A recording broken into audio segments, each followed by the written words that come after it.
Good morning. Welcome to your program, Your Agenda, here on Cignal TV 1 News, channels 8 and 250. And in case you're wondering who I am not a Halloween character. I am your host, Cito Beltran, welcoming you to the program.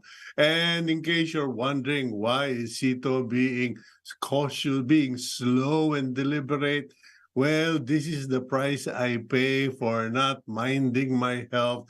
So I am having pulmonary complications. But whether it's rain, sleet, snow, or storm, tayo po magpro-programa.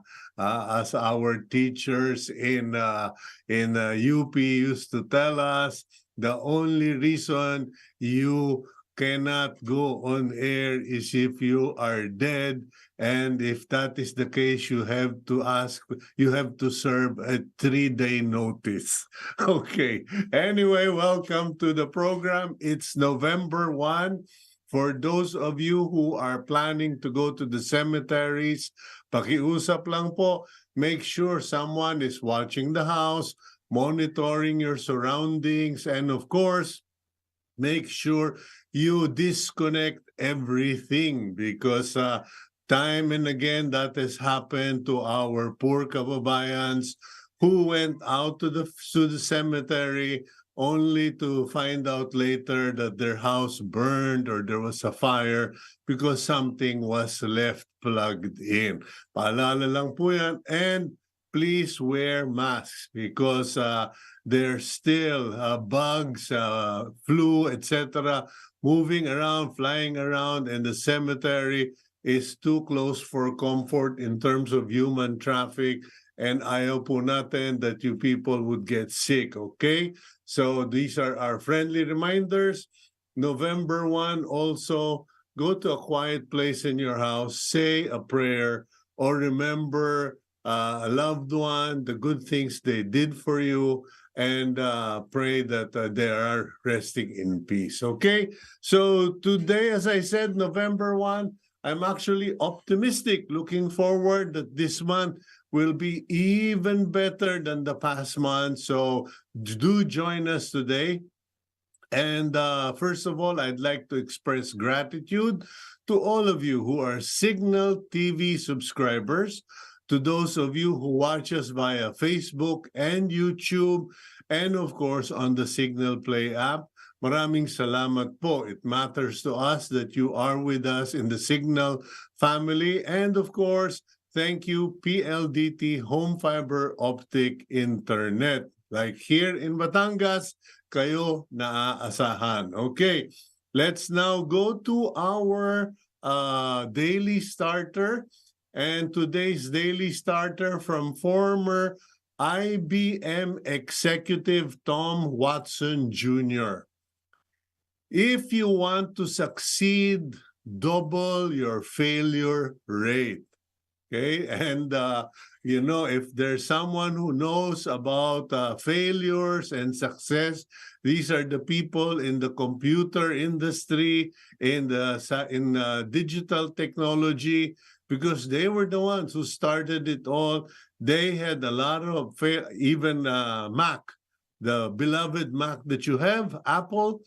That all was born out of so much frustration, so much pain, and so much failure. But yung iba nga dyan na fire pa from the company that they built. So remember what Tom Watson Jr. said, if you want to succeed, double your failure rate. Let's now go to the front page of the Philippine Star, November 1, 2023. And as we expected, the election was not necessarily peaceful as claimed by the COMELEC. In fact, the tragic headline of the Philippine Star, BSKE deaths climb to 19. The number of people killed during the barangay Sangguniang Kabataan elections is now at 19, while 237 poll-related incidents have been recorded. So, unfortunately, contrary to what the COMELEC and Chairman George Garcia has announced, it was not peaceful. 19 people now rest, hopefully in peace, because of the violence. Okay, now, top of the front page, the header, Philippines to continue Navy patrols in Panatag Shoal. Of course, it's our territory, and the Philippine Navy and the Coast Guard will continue to do what it has been doing. Meanwhile, still related to the barangay election, 2 SK vets settled their difference peacefully. Coin toss, okay, or toss coin, decides fate of 2 SK bets, okay? And that was between SK candidates Ivan James Centenniales and Crystal May Endaya in Coronadal City, South Cotabato, who both obtained 272 votes. Now, if both of you are watching, congratulations, you are setting a good example that you allow fate to determine what could not be settled by election. At least hindi kayo nagpapatayan. Meanwhile, COMELEC, more vote buying cases to be filed. So the Commission on Election is preparing to file more vote buying cases in connection with the BSKE last Monday. And that means they will be buying more filing cases because that is always the case with the COMELEC. Okay, they just keep filing the cases. Anyway, government braces for cyber crooks during Undas weekend. The government is bracing for possible attacks by cyber criminals who may take advantage of the long weekend to sow havoc in cyberspace. And that should also serve as a warning and expectation for many of us when we return to work later this week or next week. Baka mabulaga kayo, you might wonder, nagpunta lang kaming sementeryo, pati yung mga computer systems namin na mayapa na. That is the time when cyber criminals attack. Meanwhile, a message from the President, be honest. BBM tells BSK winners over 98% of whom have been proclaimed. With almost all the winning candidates in Monday's barangay and SK elections already proclaimed, President Marcos yesterday reminded them of their duty to prioritize the welfare of their constituents and to always be honest. Okay, good start. Regarding the Israeli-Hamas conflict or war in Gaza, Israel rejects Gaza ceasefire. The continuing incursion of Israeli forces will continue, according to Prime Minister Netanyahu, after forces penetrated and actually rescued one Israeli hostage. So tuloy-tuloy po, and Netanyahu said, they are going to see it through. Meanwhile, Quezon City Mayor Joy Belmonte has been named 2023 Champion of the Earth by the United Nations Environment Program, or UNEP, for initiating innovative solutions that aim to protect the environment and prevent climate crisis. Congratulations, Mayor Belmonte. And another announcement, Philippine Star Media Group has named its new vice president for sales and marketing effective today, namely, excuse me, J.R. Sarmiento excuse me, as Vice President. Okay. Japanese Prime Minister in Manila on November 3 and 4. That's this weekend. Japanese Prime Minister Fumio Kishida will embark on a 2-day official visit to the Philippines this week aimed at bolstering ties between the two countries. Okay, welcome. And last but not the least, remember saints dead not only during undas. The saints are actually referring to all of us. Kung nagbabasa po kayo ng Bible ninyo, kung kayo ay nagbabasa ng text, etc., and religion, you will discover that the saints are not holy persons. Hindi po yung mga rebulto or holy persons. You and I are saints, excluded, exclusive to our Lord Jesus and to God Almighty. And Manila Cathedral Vice Rector Father Vicente Gabriel Bautista said that while the first 2 days of November are special holidays to commemorate those who have passed on, the saints and the dead can be remembered any day of the year. And speaking of which, don't just visit the dead, visit the living. Baka naman yung nanay, tatay nyo, kapatid nyo, or kamag-anak, or even friends who are struggling, they can use some cheering up. So that's all the news on the front page of the Philippine Star. Let's now go for a break, and when we come back, we're going to have a first time. Well, not really a first time. They've come on the program, but it's going to be a very serious discussion and something we hope we can all learn from here on Agenda.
While she was on her trip in Europe, the Philippine Star columnist Iris Gonzalez found out the effect of the Philippines being monitored for money laundering.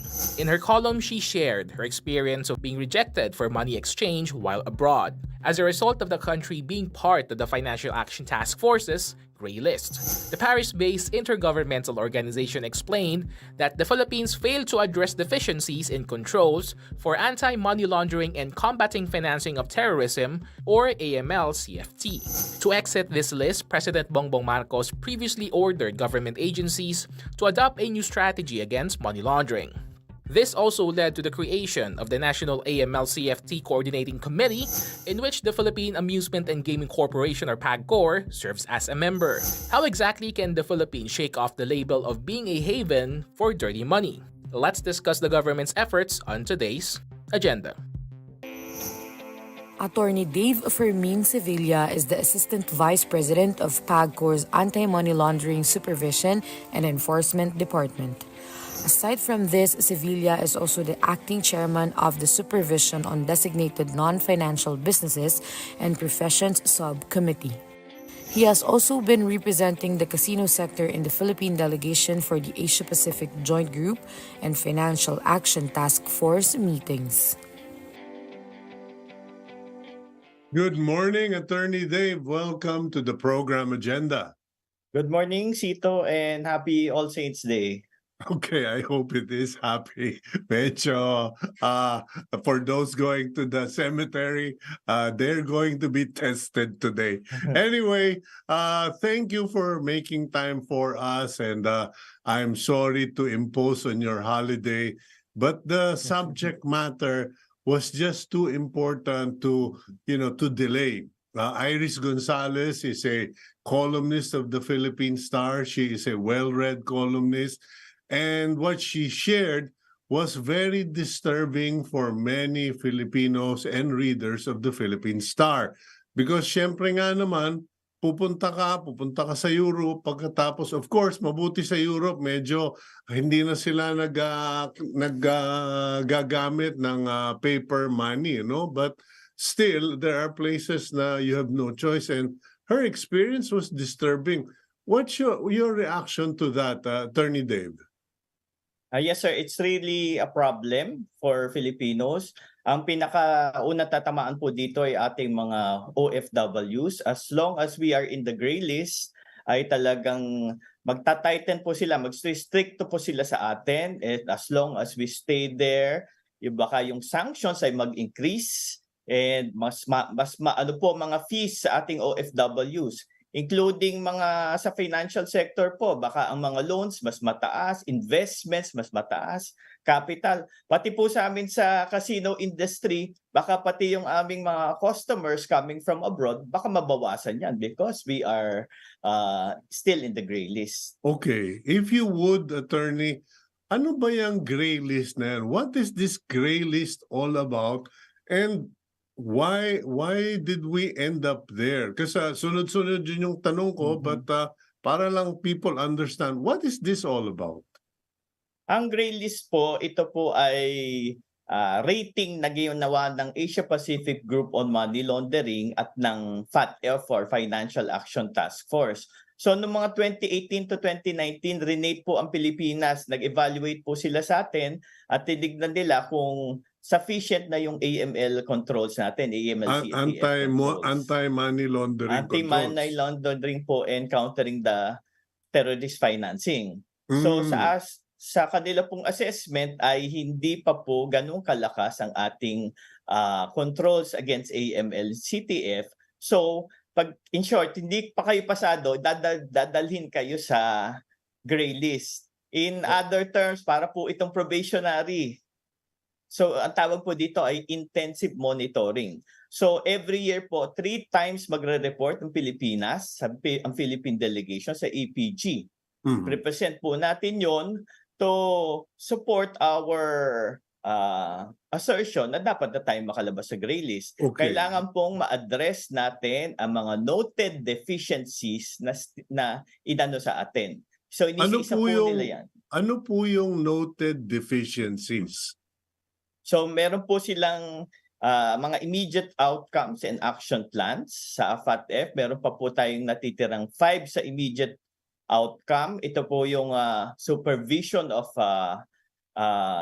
covered persons like banks, casinos. Yung po mga conviction rates, conviction of TF, PF, AML offenses. Ang issue po sa ultimate beneficial owners sa mga corporations, use of intelligence ng TF, prosecution, investigation of MLTF cases. Okay, so patong-patong yan because normally, ordinary Filipinos compartmentalize. Kumbaga, Yes, sir. okay, money laundering, ano yan, mga kriminal yan, mga mafia yan, or mga corrupt government officials yan trying to hide their money and send it abroad, or mobsters and syndicates trying to clean their money in the Philippines like in casinos. Now, iba pa yung terrorist funding.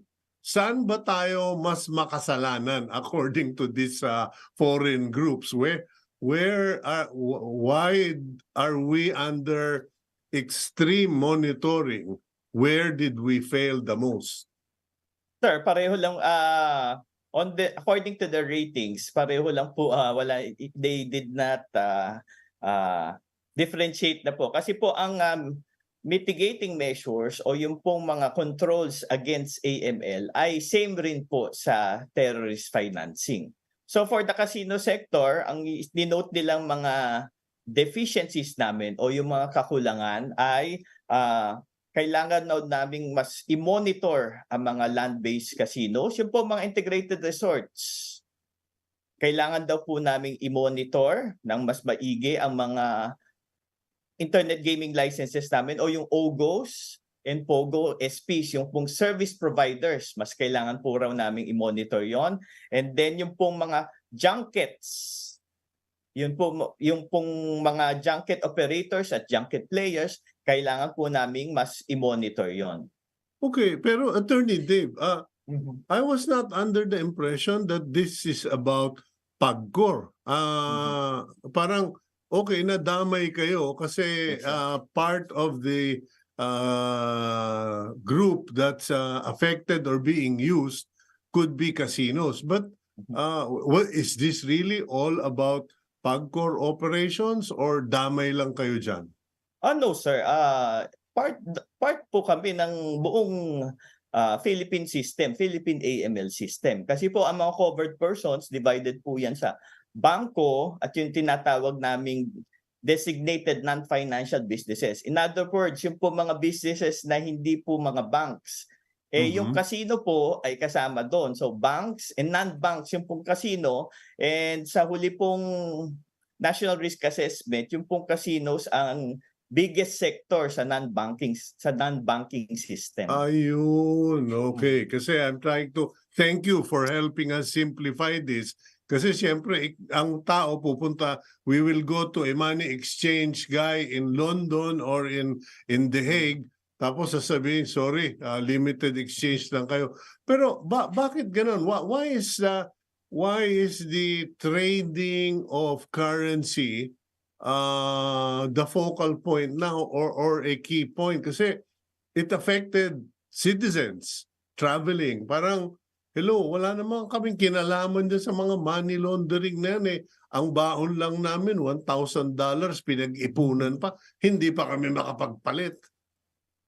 Yes sir, ang mga banks po ay required to do their customer due diligence. In other words, kailangan pong i-review ang mga customer ng bangko. Pag po ang isang customer ay nanggagaling sa isang high-risk jurisdiction, kung ikaw ay galing sa isang gray list at mas lalo kung galing ka sa blacklist, magiging high-risk po yan. Ang mga bangko po kailangan mas matindi at mas masusi ang kanilang pag-examine sa mga customers na galing. Unfortunately po, yung ating mga kababayang Filipino ay subject po yan. Hindi, in other words, mas kailangan pong i-check ng bangko ang mga transaksyon at i-monitor.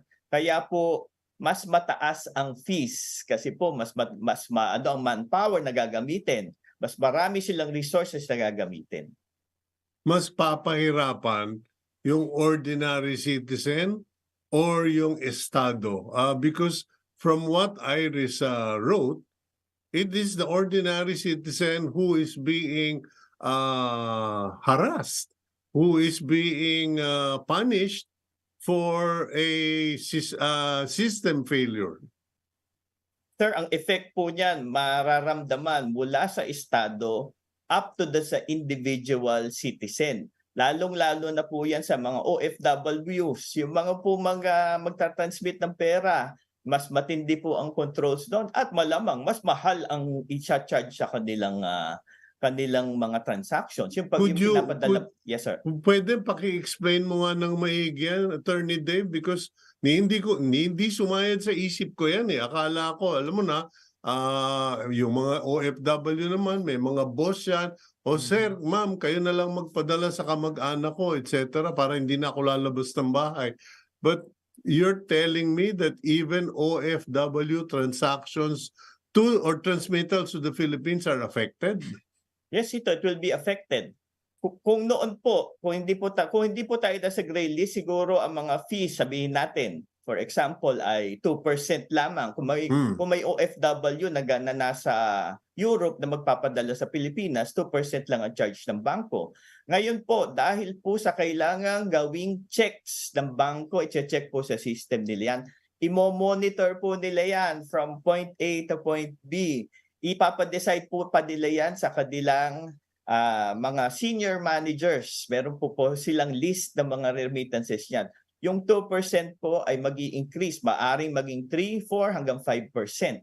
And as long as we are in the gray list, as we continue in the gray list, baka mas lalo pang tumaas yan. At syempre, mas mahihirapan ang ating mga kababayang OFW. Same din po sa ibang mga transactions. Okay, same with the other transactions. Like what? Finances, mga loans po. Let's say merong company ditong gusto mag-loan abroad, mas mataas na po ang nilang rates dyan. Ang investment po, hindi tayo masyado nagiging attractive. Bababa po ang attractiveness kasi bakit ka mag-i-invest sa isang gray list country? Ini-encourage po ng mga FATF, EPG, mag-invest ka doon sa mga safe countries o yung mga countries na meron ng solid na AML, CTF systems. Okay, so even country to country, government to government investments are affected or hindi naman? Posible po kasi baka for example, yung mga pagkatapos ng gray list, blacklist na po. Ang blacklist, nakita niyo yung mga sanctions diyan, talagang no trade, no financial transactions, both on an individual level and on a state level. Pero yung mga blacklist naman, yan yung mga klase ng North Korea, yes, sir. Iran, mga kumbaga labeled as enemies of America or of the world. Rogue countries po ang tinatawag. Yun, rogue country. Pasensya ka na, no? Nagbabasa ko masyadong comics eh. Enemies of the world pa ako eh. Kayo rogue countries na. Okay, so bakit ganun? Kasi when I think kami, no, nakatanggap kami ng bayad from an insurance company about 2 years ago, I think, or 3 years ago. Tumawag sa amin yung BPI. And kinwestiyon yung aming deposit, could you please explain? And kaibigan namin yung mga officials sa bangko, no, mga tellers, etc., bank manager. But they had to ask, you have to explain to us ano yung source ng income, why are you receiving this kind of money, who sent the money, etc. Eh, hindi naman pagkalaki-laki, parang bayad lang sa insurance, di ba? But they were doing due diligence on their part sa BPI. This tells me that most banks are doing due diligence. In fact, di ba ngayon, pag nakatanggap ka lang ng cheque ng, I think, 500,000, alarm bells na. Parang, hello, sir, saan nang galing tong pera? Yes, sir. That's true po. Effect rin po yan ng gray listing kasi po ay nag-restricto po lahat. Pati po ang mga bangko. Meron po kami mga reports na sarili mo na pong pera ay mas matagal kang makaka-withdraw. Ramdam na po natin iyan. Nag-restricto po ang mga bangko kasi nga para makakomply dito sa APG and FATF standards. Okay, Attorney Dave, sobra kong daming gustong itanong eh. Okay, no, so the banks are doing their best. Now, what about you guys? Paano ba kayo nadamay? Bakit ba nangyayari? Kasi ang alam ko lang noon, ang issue natin noon, yung terrorist yung potential use for terrorist funding. Pero Yes, lumaki na ang problema? Yes, Cito. Since 2002 pa yata ay ang APG at ang FATF, pina-findings na po noon na ang casino sector ay dapat covered. Nung una po, hindi po kasama tama po kayo, hindi po kasama ang casino sector sa EML. Pero sabi nila, high risk yan. Marami na nangyari, marami na studies na ginawa para patunayan na high risk sector at dapat i-cover sa ang mga casinos sa EML system. Sa ibang jurisdiction po, kasama na po ang casino. So Okay. since 2002 po, hindi pa po nangyayari yon. Ang argument po namin noon ay meron naman pong sufficient controls ang casino sector Okay. Okay. para ano yan. Tapos po, nangyari, kung natatandaan nyo, yung Bangladesh Bank heist. Yes, yung Where, na-host na dukot na huli na ewan ko ba kung paano ko i-define yun, but millions and millions were transferred from Bangladesh to a local bank in the Philippines and then transferred again to another offshore bank, etc. hanggang nawalang parang bula. yes, Cito. From that local bank in the Philippines, a small branch, 81 million US dollars, napunta po yan, nag-arrive po yan sa 2 casinos. So doon po may attempt i-launder yung money yan, yung perang yan, yung 61 million US dollars. So billion piso na po yun.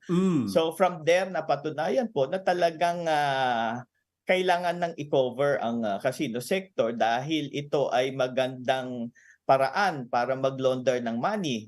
Kasi po ang kaibahan po ng casino sector ay ordinaryo lang po ang malalaking amounts, hindi po gaya sa ibang business, ang mga 1 million, 10 million, 20 million, ordinaryo lang po ang transaction iyan sa casino sector. Kaya kung gusto mong mag-launder ng malalaking amounts, attractive sa casino sector. So from then on, sir, nagpasa po ng batas at naging covered na po ang casino sector.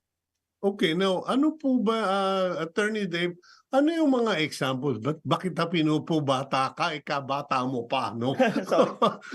Okay, can you give us other examples for those who are curious? Ano ba yung money laundering na yan? Paano gayan ginagawa?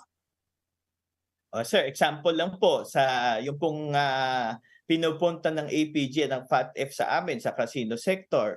Yung pong mga junkets, sinasabi ng APG at FATF na pwede pong gamiting as money laundering site yun. Ang junket po ay parang middleman between the casino and the junket players. Yung junket operator po magdadala ng mga players dito. Ang bibili po ng chips ay yung junket operator. Hindi po siya bibili hindi po yung player ang bibili sa casino. So dahil po may middleman, ang findings po na EPG, pwedeng gawing money laundering 'yon kasi ang bayaran po niyan hindi dito, hindi natin makikita. Lalabas lang, let's say maglabas silang 10 million US dollars, sasabihin nila winnings. Wala pong controls, hindi po natin alam kung talagang winnings 'yon o nagkutsabahan lang sila para palabasin na winnings yun. When in fact, pwede pong kita sa mga illegal activities like drugs, smuggling, human trafficking. So yun po ang isang example na pwedeng gawin ng money laundering or illegal criminal activities sa casinos at ito po ang isa sa pinapatutukan ng APG sa amin. Itong mga junkets para siguraduhin na hindi sila magamit na para sa money laundering at magamit lang sila para pure gaming. So yung junket, magdadala yung operator, yung kumbaga yung tour guide yes, na travel agent pa, tapos handler pa sa casino. Magdadala siya ng mga bisita, pagkatapos siya yung bibili ng mga chips na milyon-milyon, tapos ibebenta niya doon sa mga bisita niya na may patong. Yes sir, meron po mga commission yan. May mga commission, may mga usapan yan. Okay, tapos sila magsusugal sa casino, manalo matalo. Kasi may nagsabi sa akin, Attorney Dave, wala naman nananalo dyan sa mga kulukoy na yan eh. Paano mo tatalunin yung casino? Kung 10 silang dumating, maswerte na kung isa manalo. very obvious naman yun kung biglang sasabihin nila, si Junket, every time pumupunta sa Manila, may $10 million winning. Huli ka agad yun, di ba? Sir, ang point po nila, pwede pong hindi nila ilaro lahat yun. Pwedeng ilaro lang nila minimal gaming. 10 million, lalaro lang nila. 1 million, matalo man yun, okay lang sa kanila yun. Kasi malolonder pa rin nila ang 9 million US dollars. Paglabas nila, sasabihin nila, nanalo kami sa casino eh. Pero wala naman silang dalang pera. Wala silang dalang pera, sir, kasi yung ang bayaran niyan sa labas ng ng bansa, hindi natin makikita yan. Kaya yun po ang inherent risk ng ganyang mga transaction. Hindi natin ma-check ordinarily. Okay, well, let's go for a quick break, Atty. So, Ginoo, dapat pala tumambay ako sa iyo at magpaturo tungkol dito dahil maraming malalaman. Kasi I didn't even figure out that part, no, that sometimes they'll only play 1 million and keep the 9 million in chips and register it as winnings.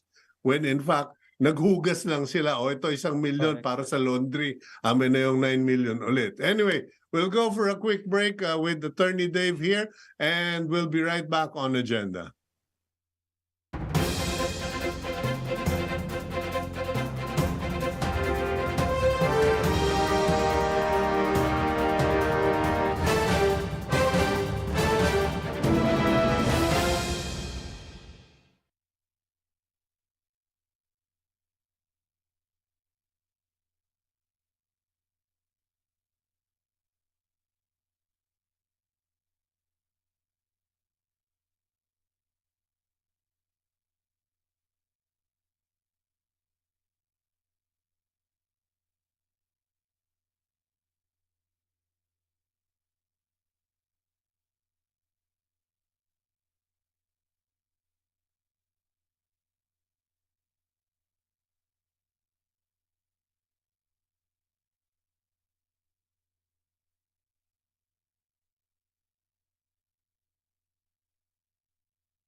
Paris-based Financial Action Task Force has retained the Philippines on its gray list due to incomplete measures to combat money laundering. The Philippines missed that January 2023 deadline and still has 5 out of 18 deficiencies in anti-money laundering and combating financing of terrorism controls. This, however, is an improvement from the 8 deficiencies identified in June. The gaps include demonstrating that effective risk-based supervision of designated non-financial business and professions is occurring, enhancing and streamlining the access of law enforcement agencies to beneficial information, and demonstrating an increase in money laundering investigations and prosecutions, as well as an increase in the investigation and prosecution of terrorism financing cases. The Philippine government was given an extension until January of 2024 to plug the holes and present its case. Are we getting closer to exiting the gray list? Let's discuss further on today's agenda. Okay, welcome back, Attorney Dave Sevilla. Matanong ko lang, Attorney Dave, tiga Bulacan ka ba? Hindi po, taga-Pasig po ako. Okay, because there are a big clan of civilians in Bulacan. Anyway, sorry, my curiosity got the better of me. But going back to our very serious conversation, okay, the casino gambling community or industry, I mean, it's not a community, it's an industry, generates a lot of income, pays out taxes, etc. You've been identified as a key area of concern. Now, what is PAGCOR doing? Because you guys, the PAGCOR is the one in charge of all the casinos. What is the PAGCOR doing to meet the points that were raised, yung mga arrest, prosecution, all the deficiencies? Yes, Cito, we are now intensifying the monitoring of all our gaming licensees.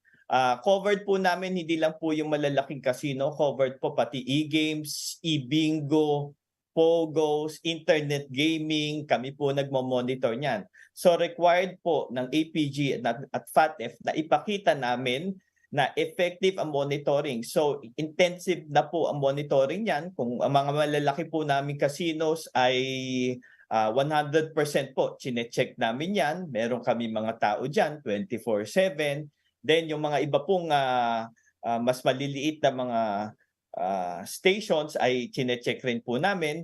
Doon po sa mga POGOs or internet gaming licensees, meron na po kaming mga new rules there at mas intensive na po. Yung pong na-identify na weaknesses noon, na-identify po ng Anti-Money Laundering Council Secretariat at yung na-identify rin po namin na weaknesses na pwedeng gamitin for money laundering ay na po yan, na-mitigate ng mga bagong rules and regulations. At i-check po namin kung ito ay nasusunod. At pag meron pong violations nito, ay kailangan pong magbigay kami ng sanction. At kung criminal violations po, ay kailangan mag-coordinate na kami sa aming mga law enforcement agencies para mapatigil at kung kailangan ay makasuhat at makulong yung mga gumagawa ng ganitong aktibidad. Okay, all of this is based on the premise and assumption. Ikaw yung lawyer, Yes. hindi ako, no? So, kumbaga, no, sa Tagalog, baka-baka. Baka mangyari yan, baka gawin yan, etc. But what is the reality? Has the reality supported the premise and assumption that all of these gambling facilities could be used or is being used for money laundering? Who's doing the money laundering and for terrorism, funding terrorist activities? Yes, it is possible and we have reports din ang po galing sa amin, medyo kailangan dyan extensive ang networks. Meron po mga reports from our law enforcement agencies and intelligence agencies na may nangyayaring mga ganyan, kaya kailangan yan mai-control at kailangan maging stricto sa enforcement ng ating mga rules and regulations para mapigilan. Pag sinasabi po nila, pag hindi ito na control ay paaring ito'y magpatuloy at mas lalong lumala. No, here's the question. Kasi, di ba, we can talk and talk about it. Kung wala namang mahuli, unless we arrest someone and we prosecute someone and we send someone to jail, then on one hand, there is no proof that it's actually going on. And on the other side, until we find someone and prosecute someone, the Philippines can remain in the gray list. So that's the area of the law enforcers. Pero I have been with them and I have seen. Well, I'm sorry, Dave. I'm not challenging or doubting anyone. I'm just saying, meron na ba tayong nahuli? Kasi kailangan nating ebidensya para mapatunayan. Kami may ginagawa kami dito eh. Sir, sa findings po ng APG at ng FATF, kulang pa po. Meron naman po nahuhuli pero minimal. Gaya yung sa Bangladesh bank heist, may nahuli naman pero very minimal. Ang hinahanap nila ay mas marami pang conviction, prosecution, investigation. Pero kumbaga sa court of law, the burden is on the prosecution. If the APG, APG ba tawag doon? I mean, the task force is claiming that we need to do more, then they should at least provide us, Attorney Dave, ayan o, ang daming incidents dyan sa inyong area of jurisdiction. What are you doing about it? Have these organizations, these international bodies, done that and presented it to us? Yes sir, meron na pong mga study, meron na pong mga estimates of the amounts being laundered, of the offenses, possible offenses. So from those study po, tinitignan nila na disproportionate yung numbers ng, let's say, kung merong 1,000 criminal activities na na-identify sila, ang prosecution, ang conviction rate lang ay bababa. Let's say 1, 2, or 5. So sinasabi nila ay disproportionate. Meron na po silang mga analysis, study at data ng mga criminal activities at ang rene-require po nila ay substantial relation to those numbers with regards to investigation, prosecution, and conviction.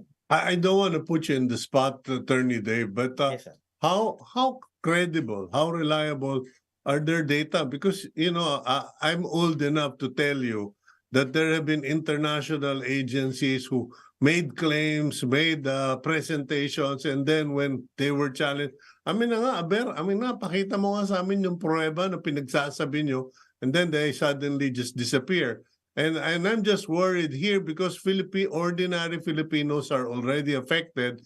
Now, if they want to catch the thieves, they've got to at least say, okay, we'll give you 10 or 40 thieves of Alibaba, then go get them. Are you confident na yung pinapresent sa atin itong mga bodies na ito credible naman and reliable? Sir, I cannot go into the details, but even our own law enforcement agencies, mukhang nag-a-agree naman po sila, hindi naman po nila kinokontest yung ganong mga data. Okay, so now the burden lands on our feet. Yes, sir, it is so. Okay, so what is PAGCOR doing now as on the floor, so to speak, to put an end to this? Kumbaga, naapektuhan na ba yung mga junkets? Because from what I remember, the junket trips were really big money, profit for the industry. How has that been affected? Yes sir, na-apektuhan na po iyon. Ilang junket operators na po ang na-terminate ang agreement. Ilang junket operators po ang hindi na pumapasa sa mga checking namin. So hindi sila na-approvean ng kanilang operations dito. Pero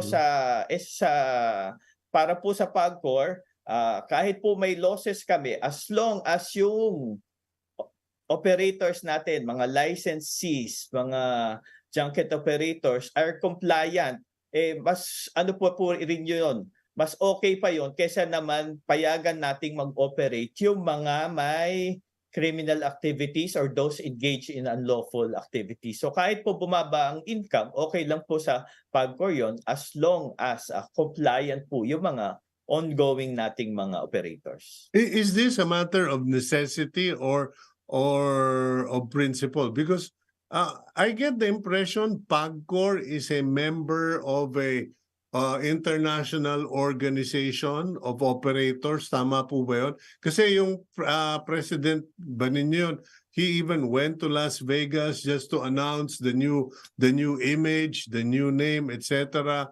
So parang baka member sila ng parang FIBA.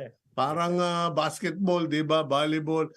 Pag hindi ka sumunod, hindi ka kasali sa liga. Yes, Cito, PAGCOR is a member ng IAGRA, International Association of Gaming Regulators. Linawin natin Attorney Dave, IAGRA, Ay-agra. International Association of Gaming Regulator. Para dun sa mga busoy na kaibigan ko yan, hindi Viagra pinag-uusapan dito ha. Ay-agra. Okay. So, if we continue to be on the gray list, does our participation with the I-agra get affected, and what are the consequences? Hindi naman po, as long as we're in the gray list, hindi naman po kayo kasama sa sanctions list yun. Pero knock on wood, pag blacklist po, tanggal tayo doon. Pag hindi tayo sa gray list at binaba tayo sa blacklist, talagang no transactions will be allowed, including membership in those kinds of organizations and associations. And that translates into more players, more investments, or more income? According to our financial experts, sir, pag nag-blacklist tayo ay economic disaster po yon. Doon po sa membership sa organizations and associations, yes sir, nakakapag-ano po kami doon, nakakapag-networking, nakakapag-connect, nakakapag-dialogue pa kami, pwede po kami makipag-tie-ups with other jurisdictions. Okay, now what about the position of China, the People's Republic of China, protesting POGO? Kasi, di ba, parang ang China sits in the United Nations Security Council, China is a major world player, etc. Paano can China influence our remaining in the gray list? Yes, Cito, because they are a member of the FATF also and the APG. In fact, they are one of our evaluators. Kanton po ang evaluation sa gray list. May mga representative ang ilang countries, siguro mga 10 sila.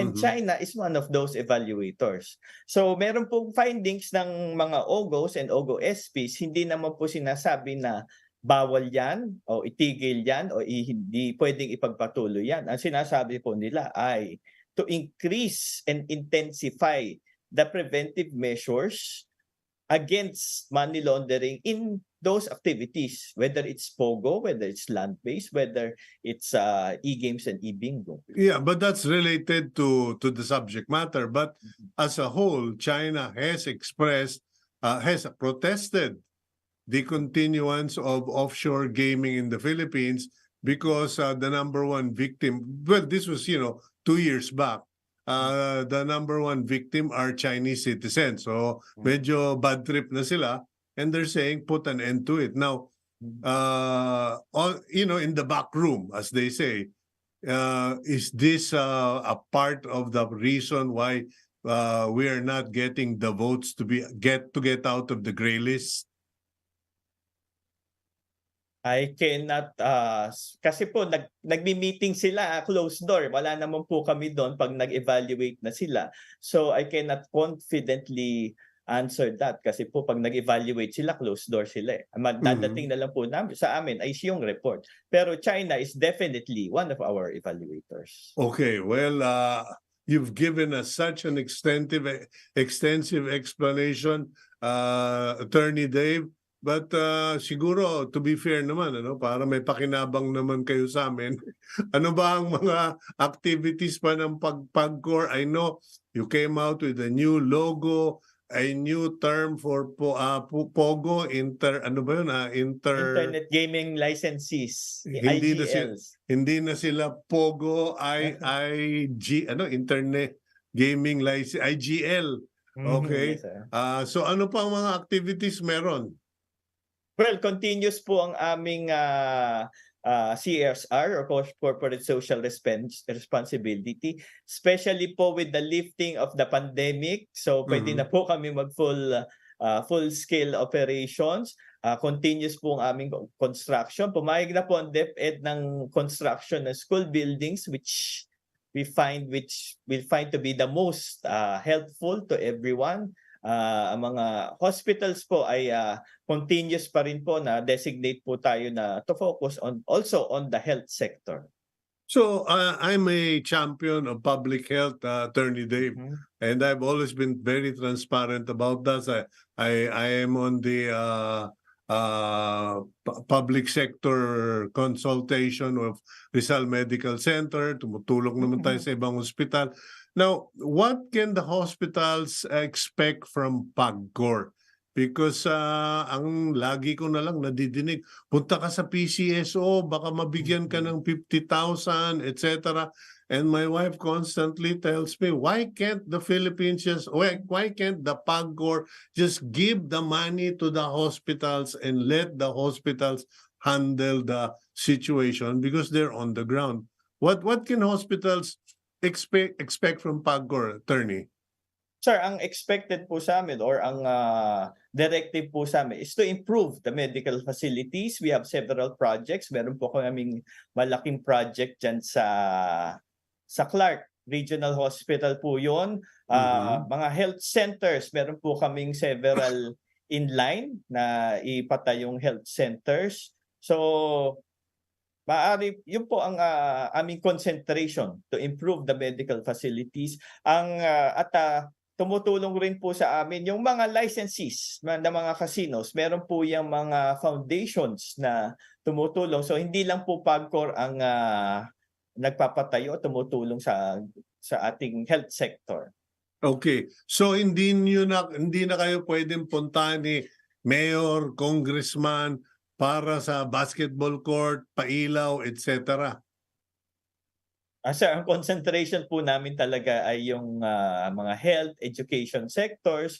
Doon po kami tumatanggap ng mga requests or yun ang aming priority. Okay, well, thank you very much, Attorney Dave Sevilla. You have given so much information today, and I'm sure a lot of people learned. And thank you for your time. Thank you for being patient and cooperative. And may God bless you. And go ahead, enjoy the holiday. Thank you. Thank you also, Cito. You're welcome. Okay, that's Attorney Dave Sevilla of the PAGCOR, and he gave us quite an education. Let's now go to our closing blessing for this week, and it's a reminder from Francis Bacon. A wise man will make more opportunities than he finds. Do not be content in what you find. You should go out and make them. Not just finding opportunity or looking for opportunities. Create the opportunity. I'm Cito Beltran, thanking you for joining us today. May God bless all of you. May your memories be fond, warm, and great for about your departed relatives and friends. And please include Team Agenda in your prayer, and please keep it here on One News.